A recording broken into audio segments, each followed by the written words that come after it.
good to see that the running game kind of get going last night a little bit more, and obviously you guys went to those guys a little more than the last game. Yeah, that was kind of the plan.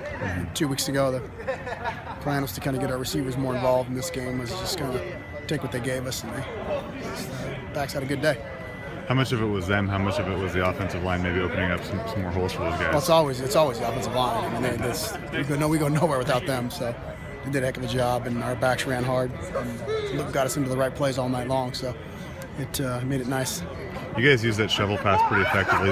Is that a harder play than it looks like? I know Coach Leach talked a few weeks ago, not all quarterbacks can really master that, but Luke seems to have it down, and you guys can use it pretty effectively. There's just a lot of moving parts to it. It looks on TV, it looks simple, you just shovel the ball, but there's a lot of moving parts that are involved, and it's a play you kind of check to it more than you call it. So, but our guys are executing it well right now.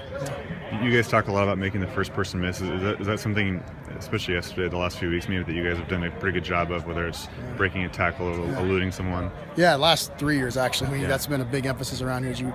First guy's on us no matter what. So it's kind of we keep a tally of it and we keep chart of it. It's just the odds are in your favor. When the first guy misses, it's always going to be a positive gain. So that's something we work on daily around here. Is the first guy has to miss.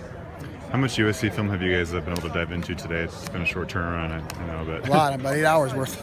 So a lot today. Yeah, they're very good. They're as advertised, but we're good too. So it's going to be a fun game.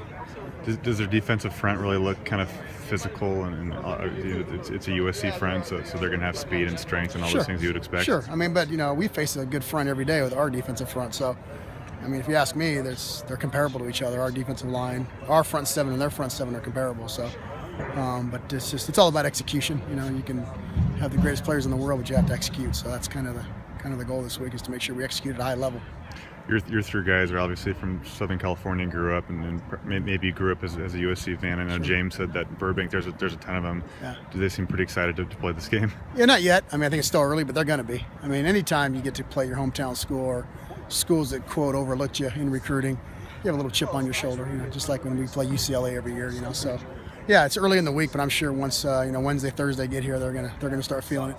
Do you want them to kind of use the hype of this game to their advantage, or treat it more like another game, like a Nevada game or a Montana State, Oregon State? Yeah, I mean, everybody motivates themselves in a different way. But I mean, you only guaranteed 12 of these a year. So if you need something to motivate you, then you got a problem. I mean, you got to get motivated for the 12 you have. So.